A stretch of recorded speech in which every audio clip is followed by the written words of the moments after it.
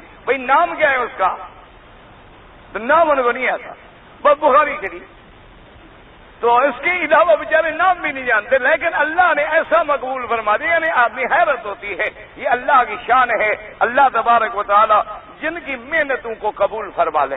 اصل بات یہ ہوتی ہے میرے عزیز کے اخلاص کی بات، جیسے شاہ ولی اللہ محدث دہلوی رحمت اللہ علیہ، اللہ نے ان کے فرزند پیدا فرمائے شاہ رفیع الدین اور شاہ عبد القادر رحمت اللہ علیہ، اور دونوں نے قرآن کا ترجمہ لکھا۔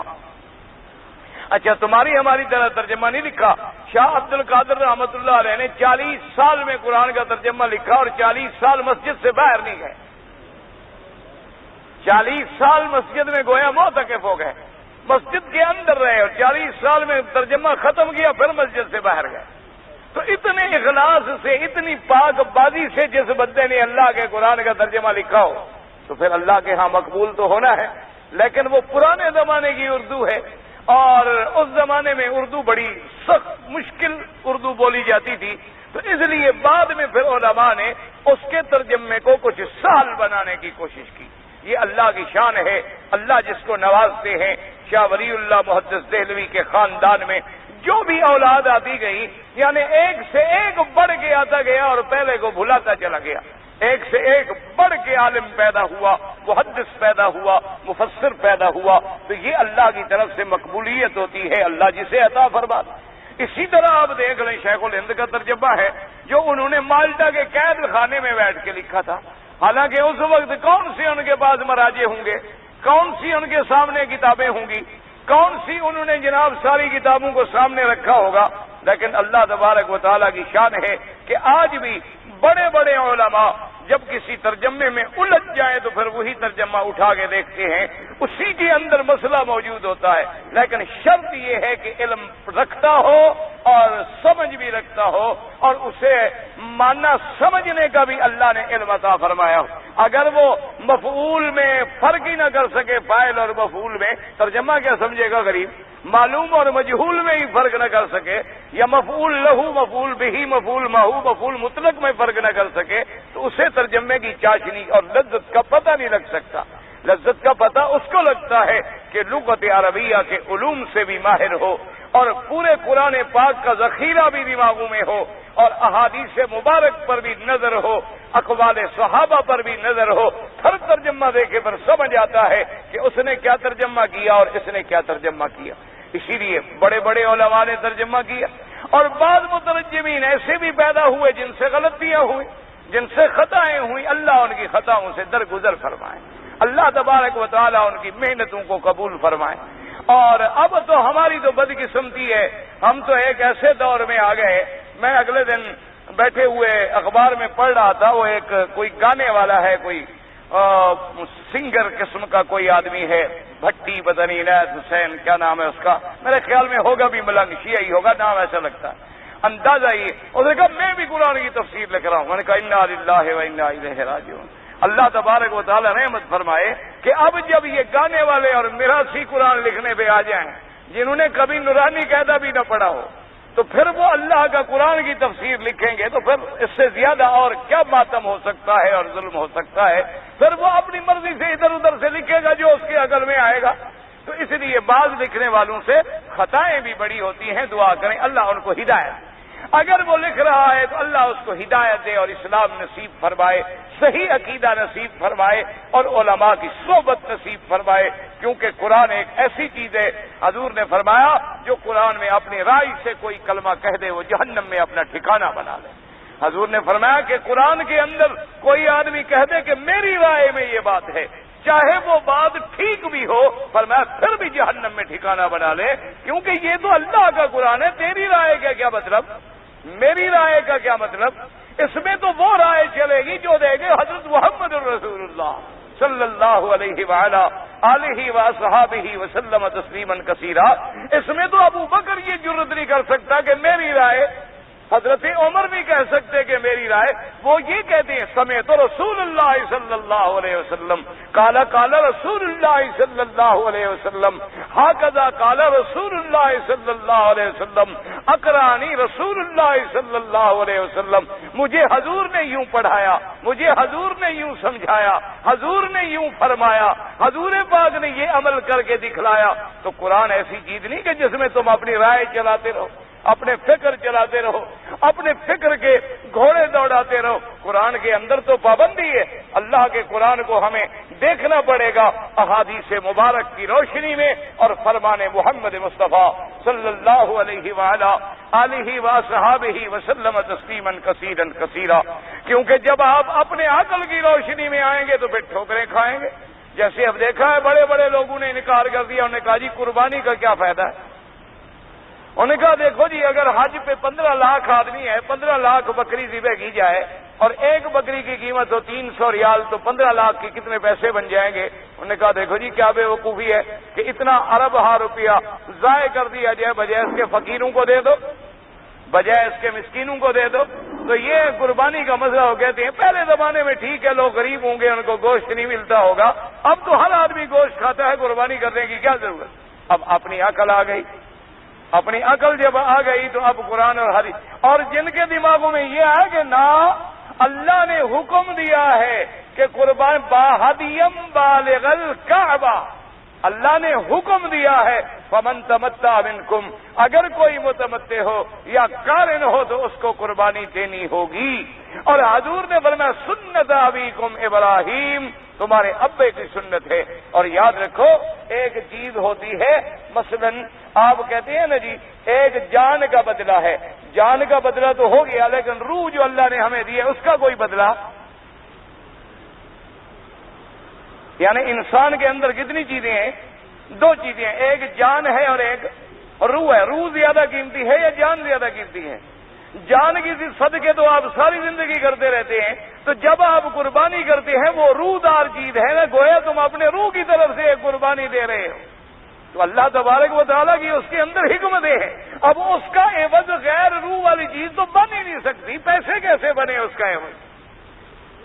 اگر پیسوں میں تم روح ڈال دو تو پھر ہم لے لیں گے، لیکن اس لیے جن کی دماغ میں قرآن اور حدیث ہوگا وہ کہیں گے بھی نہیں، حضور بھی تو پیسوں کا حکم دے دیتے کہ بھی اونٹ ذبح نہ کرو، پیسے دے دو، خیرات کر دو، لیکن فرمایا کہ نہیں اونٹ ذبح کرو، اللہ کے نبی کی سنت پوری کرو۔ اور پھر یہ قربانی عوض ہے حضرت اسماعیل کی قربانی کا، تو حضرت اسماعیل کی قربانی کے عوض میں اللہ نے یہ قربان کیا، تو ہم جب یہ قربان کرتے ہیں تو گویا ہمارا بھی اعتراف ہوتا ہے اللہ میاں اگر آپ حکم کرتے تو ہم اپنی گردن بھی کٹا دیتے، لیکن آپ نے ہمیں حکم دیا ہے تو ہم جانور ذبح کر رہے ہیں۔ تو یہ تو اس فلسفے کو سمجھنے والی بات ہے، اور وہ تب سمجھ آئے گا جب ہم آئیں گے حضرت محمد الرسول اللہ، جب ہم آئیں گے اتباع سنت رسول اللہ، جب ہم آئیں گے تمسک بکتاب اللہ و بسنت رسول اللہ صلی اللہ علیہ وسلم، ورنہ عقل تو کچھ نہیں ہے، عقل تو پھر ٹھوکریں کھاتی پھرے گی۔ ہر آدمی پھر اپنی عقل سے فیصلہ کرے گا، ایک کہے گا قربانی کی ضرورت نہیں، دوسرا کہے گا بھی حج یار گرمیوں میں ہوتا ہے، دھکے کھانے کی کیا ضرورت ہے، اگر عرفات میں جانا ہے تو آج کل موسم ٹھیک ٹھاک ٹھنڈا ہے، آج کل عرفات میں چلے جاؤ۔ دوسرا آدمی کہے گا چلو جی ٹھیک ہے عرفات میں آگے پیچھے بھی ہو لو، عرفات ہی جانا ہے نا، تو ضروری ہے کہ ہم خام خواہ 9 ذی الحجہ کو جائیں۔ تو پھر اگر آپ عقل سے فیصلے کرتے چلے جائیں گے، اچھا اسی طرح ایک آدمی کہے گا کہ دیکھو جی ہماری ایک آدمی کھڑا ہے اس کی ہوا مثلا نکل گئی، ہوا تو ایک جگہ سے نکلی، سارا وضو ہم کیوں کریں؟ عقل نہیں مانا، جب دیکھو جی اب قصور تو ایک چھوٹی سی جگہ کا ہے نا، تو وضو ہم سارا دوبارہ شروع، جی عقل میں نہیں آتی بات، تو اس لیے وضو کی بھی کوئی ضرورت نہیں، اور کسی دوسرے آدمی کے ذمہ آ جائے گا، وہ کہے گا ٹھیک ہے جی عجیب بات ہے، انسان کو یہ کون سا عقل ہے کہ آدمی اپنے گھر میں بہن پالتا رہے، جب جوان ہو جائے تو دوسرے آدمی کو پکڑ دے، خود نکاح کیوں نہ کرے؟ یہ کون سا عقل ہے کہ اپنی بہن کسی اور کو دے دو اور اس کی بہن تم گھر میں لے آؤ؟ تو جب تم عقل میں آؤ گے تباہ و برباد ہو جاؤ گے۔ عقل جب وحی کی روشنی میں آئے گا تو پھر صراط مستقیم پہ آئے گا، کہ جب عقل کو ہم تابع کریں گے اللہ کے اور اللہ کے رسول پاک کے، کیونکہ اللہ کے رسول سے نہ عقل والا کوئی بڑا ہے نہ کوئی علم والا بڑا ہے۔ یا تو تمہارا عقل حضور کے عقل سے زیادہ ہے، تمہارا علم حضور کے علم سے زیادہ ہے، تمہاری فکر حضور کی فکر سے زیادہ ہے، تمہارا تقوی اور عبادت اور اللہ تبارک و تعالیٰ سے تعلق حضور سے زیادہ ہے۔ اگر نہیں ہے تو پھر جو حضور کا فرمان ہے اسی کے غلام بن جاؤ۔ اس لیے اللہ تبارک و تعالیٰ نے ہمیں جو چیزیں عطا فرمائی ہے، قرآن بھی ہمیں اسی وقت سمجھ آئے گا جب ہم قرآن کو قرآن کی روشنی میں سمجھیں گے، قرآن کو سنت رسول پاک کی روشنی میں سمجھیں گے۔ تو اس سورت مبارک کے بھی اللہ نے بڑے، حدیث پاک میں آتا ہے کہ بڑے نام ہیں۔ ایک نام اس کا ام الکتاب بھی ہے۔ ام کہتی ہے ماں، تو ماں جیسے اصل ہوتی ہے اولاد کی، تو گویا یہ بھی خلاصہ ہے پورے قرآن کا، اس کا نام ام الکتاب بھی ہے۔ اسی کا نام فاتحۃ الکتاب بھی ہے، کیونکہ ہر کتاب کو شروع کیا جاتا ہے اللہ کا قرآن اسی سے شروع ہوتا ہے، تو اس لیے اس کا نام فاتحۃ الکتاب بھی ہے۔ اور اسی طریقے سے سورۃ الفاتحہ کا نام جو ہے ام القرآن بھی ہے، جیسے کہتے ہیں نا ام الراس، آخری یہ جگہ جو ہے ام الراس ہے، تو قرآن کی گویا خلاصہ جو ہے اور چوٹی جو ہے وہ اللہ کی قرآن کی سورت فاتحہ ہے، تو اس کا نام ام القرآن بھی ہے۔ اور اسی کا نام سبع المثانی بھی ہے۔ کیا معنی؟ مثانی معنی متکرر، بار بار، کیا مطلب؟ یعنی جو بار بار نمازوں میں پڑھی جاتی ہے۔ اور سبع سے کیا مراد ہے؟ 7، تو اللہ کے قرآن کی فاتحہ کی آیتیں بھی 7 ہیں، اور خدا کی قدرت ہے کہ جنت کے دروازے بھی 7 ہیں۔ اور اللہ کا بندہ جب سجدہ کرتا ہے تو کتنے اعضاء پہ سجدہ کرتا ہے؟ 7 اعضاء پہ سجدہ کرتا ہے۔ یہ اللہ کی حکمتیں ہیں کہ ہفتے کے دن بھی 7 ہیں، آسمان بھی 7 ہیں، زمینیں بھی 7 ہیں، طواف کے چکر بھی 7 ہیں، 7 صفا بین المروہ کے چکر بھی 7 ہیں، جنت کے دروازے بھی 7 ہیں، اور فاتحہ کی آیتیں بھی 7 ہیں۔ لیکن حکمتیں میرا اللہ جانتا ہے، میں نے تو ویسے بات کی ہے، اس کا شریعت سے یا مسئلے سے کوئی تعلق نہیں، ہمیشہ یاد رکھنا، کیونکہ جس چیز کا قرآن اور حدیث ہمیں حکم نہ دے، ہمیں کیا طاقت ہے کہ ہم بات کر سکیں؟ یعنی اس میں کوئی حکمتیں ضرور ہیں، اور ہمارا ایمان ہے کہ جو بھی حکمت ہے حکیم کی وہ اعلیٰ ہے۔ اللہ تبارک و تعالیٰ ورنہ قادر ہے، وہ اگر چاہتے تو زیادہ بھی کر سکتے تھے اور کم بھی کر سکتے تھے، تو معلوم ہوا کہ اس کے اندر بھی کوئی اللہ کی طرف سے حکمتیں ضرور ہیں جس پر ہمارا ایمان ہے۔ تو اسی طرح اس فاتحہ کا نام سبع المثانی بھی ہے، اور بعض علماء نے فرمایا مثانی کا معنی متکرر، یعنی بار بار۔ کیا معنی؟ انہوں نے کہا نزلت بمکہ و نزلت بالمدینہ، کہ یہ سورت ایک دفعہ مکے میں نازل ہوئی اور ایک دفعہ میرے مدنی پاک پہ مدینے پہ نازل ہوئی، تو لہذا چونکہ یہ 2 دفعہ نازل ہوئی ہے اس لیے اس کو مثانی بھی کہا جاتا ہے۔ اور اسی طرح اس سورت مبارک کے نام میں اور بھی آتا ہے، واقعہ بھی ہے، کافیہ بھی ہے، شفا بھی ہے۔ زندگی باقی انشاءاللہ تو بات باقی۔